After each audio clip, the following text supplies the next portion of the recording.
Loving your brother Muslim is not only bringing him a sandwich when you are buying one. No, not only giving him juice when you are buying juice. La.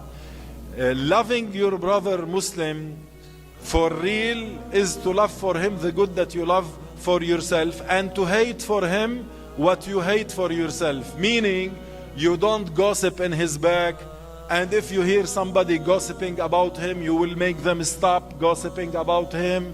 Heck, you will defend him in his back, you will help him, you will visit him in time of hardships and calamities.